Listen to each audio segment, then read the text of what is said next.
Zona Cero.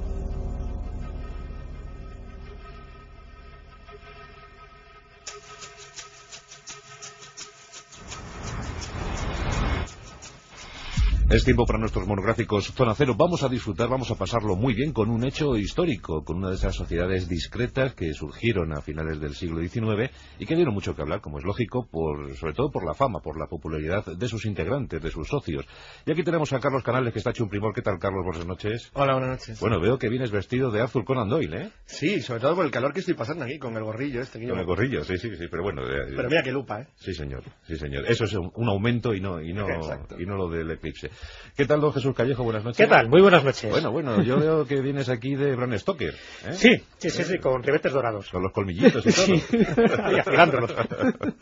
Y hemos mencionado estos dos que estuvieron muy ligados, ¿verdad? La Golden Dawn, que es el propósito de este monográfico. Más bien uno que otro. Conan Doyle, más a nivel intelectual, no formó parte de ella como tal, pero sí Bram Stoker, ¿no? Ahora que la Golden Dawn fue una de esas sociedades herméticas en que estuvo implicada pues casi toda la intelectualidad inglesa de finales del siglo XIX. Y además se funda en un año bastante curioso, porque se crea en el año 1888, el mismo año que Jack el Destripador mataba a sus víctimas en las calles de Whitechapel, en Londres. Bueno, pues en Londres es donde se crea la hermética Orden del Alba Dorada, que realmente ese es el nombre que tiene, entendida como el Golden Dawn. Y a partir de ahí, pues surge, y no surge de nuevas, ¿no? Porque sus miembros, y ahora lo contaremos, surgen de otra sociedad, eran rosacrucianos, de la Societas Rosacruciana in Anglia, de la herría famosa, y entonces, bueno, pues se escinden y tres de esos miembros, tres de los más prestigiosos, pues quieren crear una nueva orden que ellos creen que tiene que estar más acorde con los tiempos que están viviendo. Estamos hablando de que Gran Bretaña es la potencia mundial en esos momentos y quieren también que su orden hermética, su sociedad secreta, también esté un poco a la altura de las circunstancias. Y ya empieza todo el tinglado. Bueno, no vamos a pretender que nos tachen de kiplinianos, pero sí que es verdad que en esa sociedad victoriana, en esa Inglaterra de finales del XIX, pues claro, y había una superioridad intelectual abrumadora y eso provocó, Carlos, que muchas sociedades pues afloraran, ¿no? Sí, además, bueno, el que fuera británica la Golden Dawn es algo importante porque eso le permitió luego el tener una enorme influencia, yo diría casi más que intelectual, estética, de cierto modo. Proyección, claro. Sí, en toda Europa, sobre todo porque, como decía Jesús al principio, la Golden Dawn ya en el siglo XX, no en el XIX, se convirtió en una orden hermética en la cual lo difícil era intentar demostrar que no pertenecías a ella, porque a todo el mundo era una cosa absolutamente pública y como luego veremos, tuvo una enorme división entre algunos de sus miembros a partir de la entrada en ella del famosísimo Aleister Crowley, pues se convirtió realmente en una fuente de lo que ahora ya llamaríamos cotillo intelectual. Exacto, vamos a decir que Aleister Crowley, muy ligado a esta orden, no es toda la orden. No, y además es la parte final. No, de hecho, cuando él entra se empieza a desintegrar. Claro. O sea, él entra para dinamitar. Lo que sí que es importante, una cosa muy curiosa que acabas de decir, porque está directamente relacionada con la formación de la orden, que es la presunción de la superioridad intelectual inglesa, no he dicho británica, o algún tipo de creencia en que, bueno, que los ingleses eran el pueblo elegido, en cierto modo, por el destino para regir los destinos del mundo. Es verdad que la civilización educadora, nunca, ¿no? Sí, pero nunca al estilo de lo que ocurrió en Alemania con la Orden de Thule y órdenes supremacistas, sino en el sentido mejor de la palabra. Bueno, nosotros somos el pueblo que está más capacitado y más dotado para dar la luz al resto del mundo. Lo digo porque en el caso de Maethers, uno de los principales fundadores, él pertenecía, como ha dicho Jesús, a una logia, pero él accedió a la masonería a través de una logia que se llamaba además Hengist, como Holsa, uno de los primeros héroes sajones que llegan del continente para ocupar las islas británicas. Si estaban directamente relacionados con lo que ellos consideraban la tradición inglesa. Como cierto modo le pasaba a Tolkien, en otro campo que no tiene nada que ver. Es decir, ellos pensaban que de verdad se podía utilizar el conocimiento y la introspección, y el conocimiento de las ciencias, del alma y de la naturaleza para mejorar la condición humana de verdad. Entonces eso es como un paso más allá de lo que sería la masonería tradicional. Exacto, líneas fundamentales de la Golden Dawn, Jesús. Líneas fundamentales. A ver, ¿qué pretendían estos? Estos díscolos, ¿no? Porque en el fondo... No, en principio, cuando empieza la Golden Dawn, que ya digo que es en el año 1888, y además es bueno citar un poco los nombres porque a partir de ahí, bueno, uno de ellos se va a repetir con cierta frecuencia. Los fundadores son William Westcott, que es un médico de Londres, dedicado más a la medicina forense, y que le apasionaba el ocultismo, pertenecía a la sociedad rosacruciana esta que acabo de comentar, se une con un antiguo Rosacruz ya jubilado, que era William Robert Woodman, que era cabalista, y que es el que menos dura, ¿no?, porque también era el más antiguo, el más anciano, y después Samuel Leader MacGregor Mathers, que prácticamente es el que lidera desde un primer momento la sociedad. Y entonces hay como distintas etapas que tiene la Golden Dawn, porque dura bastante en el tiempo. De hecho, todavía permanece la Golden Dawn, ¿no? Ya no tiene nada que ver con la de finales del siglo XIX, pero todavía está, ¿no? Entonces, bueno, pues a partir de ese momento, del año 1888, durante unos 10 años más o menos, prácticamente hasta que muere Woodman, bueno, pues no se dedica a hacer rituales de magia, que realmente es por lo que se conoce, ¿no?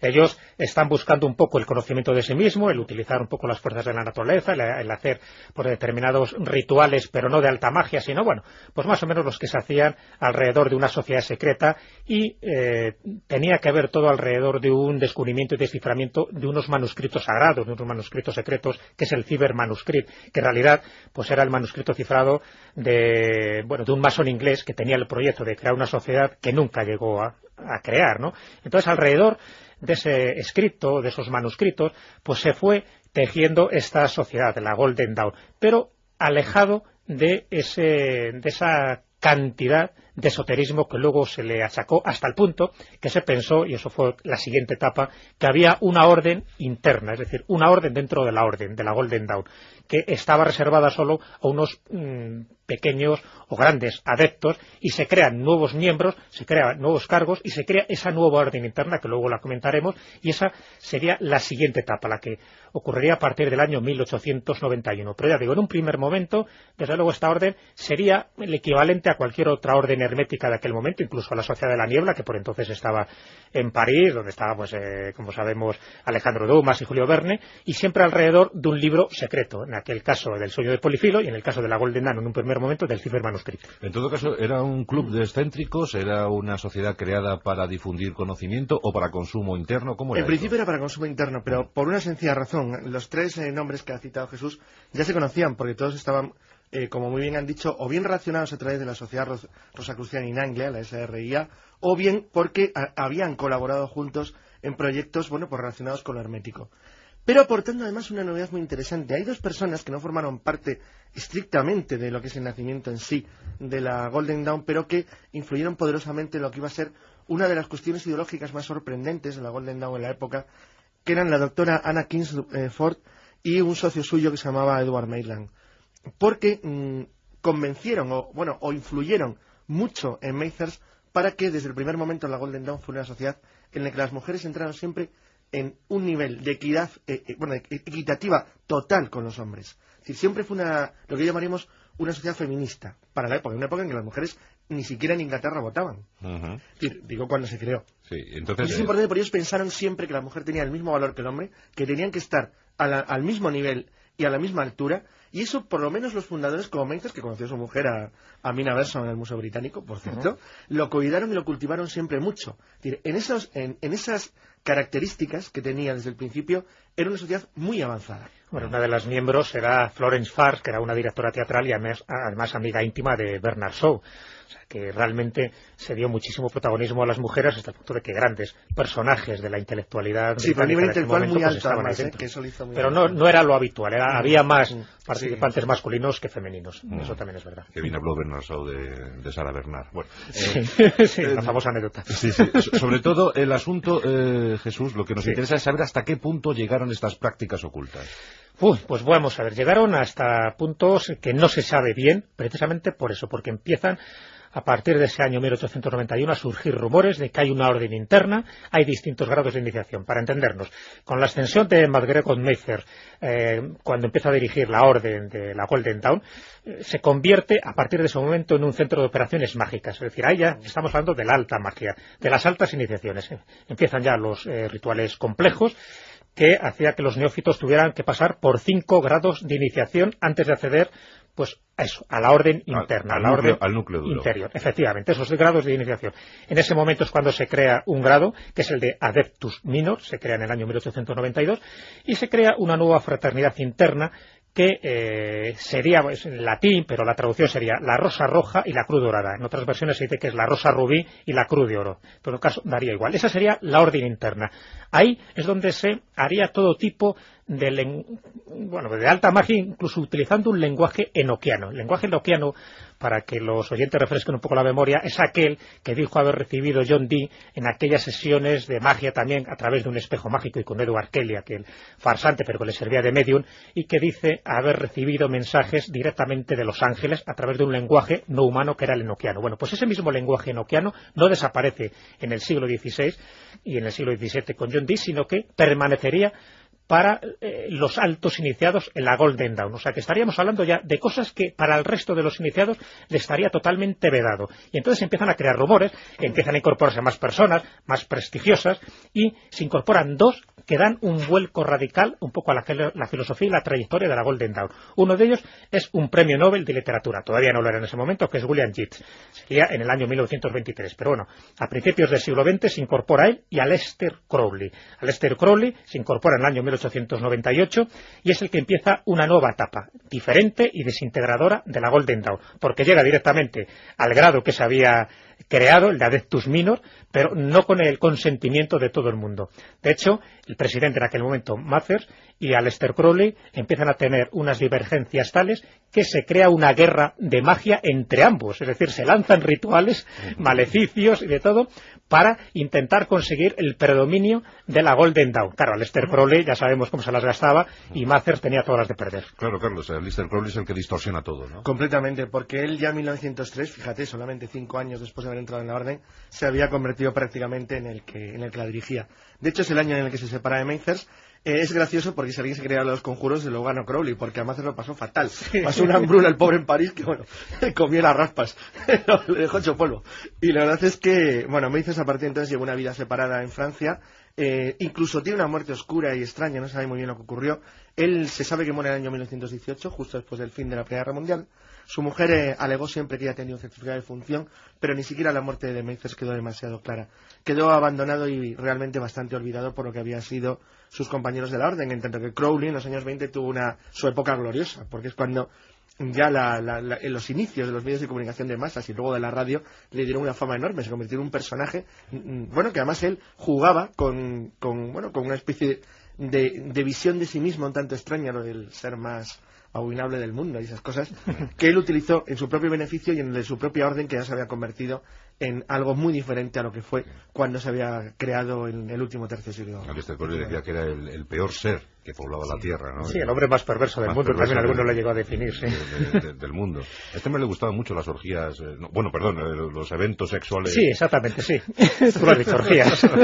Tuvo muchísimo problema ahí con la bebida telema, bueno, ya hablamos de Aleister Crowley largo y tendido en un monográfico que dedicamos, pero es verdad que es una de las personas indispensables cuando se habla de cualquier organización secreta de finales del siglo XIX y principios del siglo XX, ¿no? Bueno, ¿y qué decía la sociedad británica sobre este tipo de sociedades? Bueno, pues vamos a ver, por un lado lo veía con buenos ojos en el sentido de que estaba metido, pues eso, toda la intelectualidad. O sea, había gente que casi se daba de tortas por formar parte de la Golden Dawn en un primer momento. Querían entrar en eso. Querían entrar, sí, porque era un cierto prestigio. Estamos hablando que ellos tenían el templo que se llamaba Isis Urania en Londres, y voy a citar unos cuantos para que nos demos cuenta de la importancia que tenía la Golden Dawn, sencillamente por la importancia de los personajes que tenía dentro, ¿no? Entonces ahí, vamos a citar solo unos cuantos, pero por ejemplo estaba Maud Gonne, que era la inspiradora de Yeats, que era una nacionalista irlandesa y madre del político Jack McBride, que asimismo estaba iniciado en la orden. Estaba Moira Berson, que era la hermana del filósofo Henry Bergson. Estaba Florence Farr, como acabo de decir, que era la directora de teatro, la actriz y la amante de Bernard Shaw.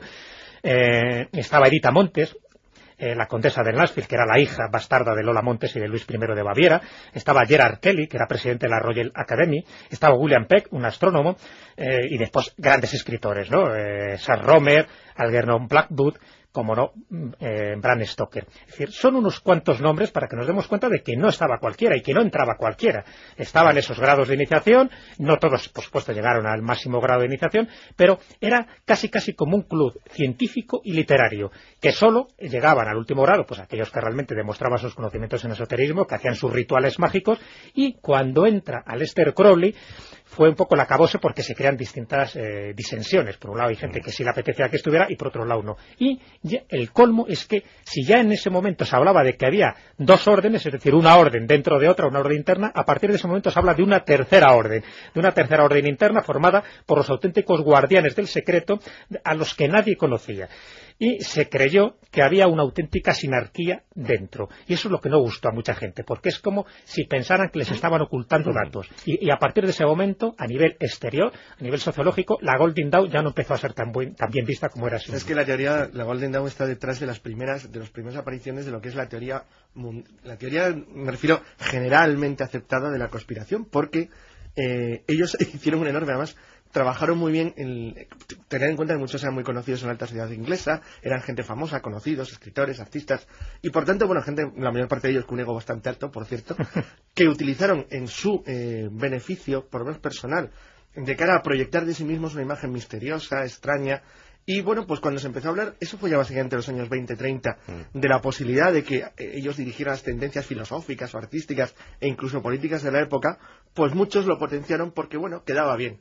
Pero eso lo rompió Israel Regardie, que era un miembro de la Golden Dawn, que en 1937, un poco antes del comienzo de la Segunda Guerra Mundial, no se le ocurrió otra cosa que publicar la totalidad de los ritos secretos de la orden. Con lo cual, claro, el misterio se fue a la porra en 2 minutos. Claro, vamos a decir que este tipo de sociedades no transmitían temor alguno a la población y a los círculos elitistas. Bueno, al contrario, estos estaban locos por entrar, ¿no? En las sociedades por los beneficios evidentes. Era totalmente diferente, ¿no? Pero sin embargo, el que hizo Regardie, que fue, hombre, por supuesto, en la Golden Dawn, fue muy cuestionado porque fue el poner fin a lo que era un procedimiento que además él había jurado y prometido mantener en secreto. Sin embargo, ha sido magnífico para historiadores y estudiosos de las sociedades ocultas porque es disponer ni más ni menos que los rituales de una de las más importantes de los siglos XIX y XX. ¿Y eran tan oscuros, tan peligrosos? No, porque se sabe el origen del Sefer Manuscript. Entonces se sabe básicamente que fue, bueno, era un intento, como ha dicho Jesús al principio, de crear una especie de estructura de sociedad masónica diferenciada que, bueno, que Meizhas aprovechó para poder utilizarlo para su recién creada orden de la Golden Dawn. Lo que sí que es verdad es que a partir de la publicación de los documentos de Regardie y con el comienzo de la Segunda Guerra Mundial, la Golden Dawn ha seguido, porque sigue existiendo también, como hemos dicho al principio, una vía muy diferente a lo que fue. Hoy es una cosa mucho más discreta, mucho más, no voy a decir seria, porque siempre fue seria la Golden Dawn en el fondo, pero más descafinada. Exacto, no es lo que se entendía por Golden Dawn en 1888. Digamos que había más pureza en esos primeros 50 años y luego ya se convirtió en una cosa de snob. Sí, quizás ahora ha vuelto a lo mejor a tener un poco más pureza en el sentido original de lo que se pretendía, pero desde luego no ha vuelto a tener nunca ni tendrá ya probablemente la fama que tuvo durante un tiempo. Sobre Aleister Crowley que vamos a contar más, ¿verdad, Jesús? No, claro, porque sería para hablar muchísimo, pero es cierto que de alguna forma dinamitó, ¿no?, los cimientos de la Golden Dawn, pues un poco con ese tipo de rituales que él quiso innovar, ¿no? Porque él siempre se caracterizaba por ser un iconoclasta, ser bastante heterodoxo, incluso dentro de los círculos heterodoxos en los que él se movía. Quiso meter muchos más grados, más iniciaciones, meter a su gente. Ya digo que eso creó ciertas tensiones. De hecho, prácticamente le amargó los últimos años a Mather, hasta el punto de que, bueno, pues la sucesión no la heredaría Aleister Crowley, que es lo que le hubiera gustado, porque ya por entonces ya estaba expulsado, sino que la heredara William Butler Yeats, el que fue el premio Nobel de Literatura en el año 1923. Y aún así, él también quedó bastante amargado un poco pues de la etapa final, esa última etapa que estamos diciendo que estuvo llevando o sobrellevando, casi mejor dicho, la Golden Dawn. Y empiezan a haber disensiones, ¿no? Porque a Yeats le sucede el doctor Felkin hasta 1905 y a partir de ahí él crea una nueva orden, que es la Estela Matutina. Después los miembros cristianos, que también lo sabía, en la Aurora Dorada, rompen totalmente con la organización y se agrupan en una asociación de sanadores místicos, que es la Orden de los Terapeutas de San Rafael. Es decir, que poco a poco cada uno va haciendo sus órdenes interiores, sus corrillos, sus pequeñas hermandades, en este caso terapéuticas, y poco a poco la filosofía, lo que realmente les unió a todos en la Golden Dawn, que eran esos rituales del Tamagia para contactar con los superiores desconocidos, no lo olvidemos nunca, con esas entidades no humanas que en alguna parte del planeta estaban escondidas y que solo podían comunicar telepáticamente con los altos iniciados. Bueno, pues todo eso se va perdiendo, se va diluyendo con la incorporación de distintas personas, hasta el punto pues que ahora pues queda como una sociedad, ya no digo secreta sino discreta, que es la actual Golden Dawn, y que vive de alguna forma de las rentas que tuvo mucho a lo largo más próximo al rosacrucianismo originario. Claro, sí. Una pregunta delicada que se ha hablado, incluso se ha visto en muchas películas. ¿Este tipo de sociedades en los años 30 conectaron con el nacionalsocialismo? Pues sí, mira, es verdad pregunta. Que es una pregunta delicada. No, y es cierto, porque no se ha ahondado muchísimo en ese terreno. Sabes que hay un grupúsculo filonazi en el Reino Unido. Claro, ¿no? Efectivamente. Entonces, sí se comenta, no sé hasta qué punto con pruebas en la mano. Sí, le voy a decir una cosa. Claro, que muchos de estos pequeños grupos herméticos que dan lugar después a lo que es el nazismo más bestial, ¿no? Aplaudieron la elección de Hitler en el 32. Claro, ¿no? O sea, estamos hablando antes de que empiece la Segunda Guerra Mundial, entonces estamos hablando de esas sociedades, ¿no? Entre ellas la de Thule. Los años 30. Claro, que participaban mucho pues de lo que en ese momento estaba, es decir, en ese momento la Golden Dawn estaba en su pleno vigor, porque como bien ha dicho Carlos, es Israel Regardie en el año 1937 cuando quiere que ese tipo de secretos salgan a la luz pública para que no se empiece a satanizar como se estaba satanizando ya la Golden Dawn. Por lo tanto, estamos hablando de una sociedad vigente, muy en boga en aquel momento, y que otros grupúsculos, tanto en Inglaterra como también en el continente, en Europa, y entre ellos, pues como no, en Alemania, se inspiraron en parte en ese tipo de rituales para crear luego sus grupúsculos. Y uno de ellos dicen que eran estos pequeños grupos filonazis que luego dieron lugar, pues, en fin, a la ideología esotérica en la que sustentó el nazismo, que no lo olvidemos, que tan importante era el aparataje militar como toda la simbología que sustentaba pues al nazismo y que gracias a eso pues todavía están perviviendo con estos grupos nazis. Uno de los capítulos más poco honrosos dentro de la sociedad británica de los años 30. Pero con todo, en porcentaje general, con lo que ocurría en el resto de Europa, las tendencias filonazis, aun a pesar de que los ingleses son germánicos y que no hubieran tenido ningún problema en integrarse en un futuro mundo nazi germano, ¿no? Sí, claro. Y mucho más con fundadores como Meiters, que venían de una orden que se llamaba Genghis, o que es puramente sajón. No, sin embargo, lo que sí que es cierto es que era un número de filonazis muchísimo más bajo que el que había en cualquier otro país del continente europeo. Por poner un ejemplo cercano a ellos, Francia. Es decir, esa es la realidad, y eso afortunadamente salvó a las sociedades herméticas británicas de sufrir el destino de oprobio que han tenido la mayor parte de las que había en Centro Europa, donde hay que reconocer que en un porcentaje altísimo acabaron muy vinculados al nazismo o los movimientos fascistas, tanto en Italia como en Hungría, como en Eslovaquia, como... Bueno, pues este monográfico interesante, y este tramo final, pues mira, nos da incluso para otro monográfico, ¿eh? Sí, de hecho, fíjate que se cuenta que un poco la fuerza espiritual que extrajo el nacional socialismo, los nazis, venía directamente de tres órdenes que por entonces estaban funcionando. Una de ellas era la que acabo de comentar, la Golden Dawn, la hermética orden de la Aurora Dorada. El otro era la orden de los Nuevos Templarios, y la otra es la que se llamaba la Otto, que era la Sociedad Teosófica, que era, bueno, pues con las siglas Otto. Bueno, pues esas tres son las principales impulsoras de la primera ideología esotérica nazi, de las cuales ellos exprimen, por decirlo así, un poco sus principios, sus idearios, y ya digo que un poco esa filosofía esotérica que luego serviría de base para las que acabamos de comentar, es decir, ese esoterismo nazi que algún día, como tú bien dices, Juan, yo creo que se merecería otro monográfico en extensión, pero sobre todo para ver la génesis, no tanto ya cuando empieza la Segunda Guerra Mundial, sino cómo nace la sociedad de Thule, cómo nace las principales bases o los pilares esotéricos del nazismo. Pues eso, emplazamos a nuestros oyentes a ese futuro monográfico en el que vamos a averiguar cosas muy interesantes sobre la historia reciente europea y sobre todo de esas sociedades que abonaron la ideología de determinadas facciones. Muy bien, don Jesús Callejo, muchas gracias. Toma, esta es una chapita que te he traído de Aleister Crowley. Sí. Está desnudo, pero bueno, ¿y qué se le va a hacer? Bueno, pero primero la desinfectaré, ¿no? Exactamente. Toma, para ti, Carlos, te voy a dar esta chapita de Jack el Destripador, que también él hubiese querido participar, ¿no?, de este empeño. Espérate que no fuera.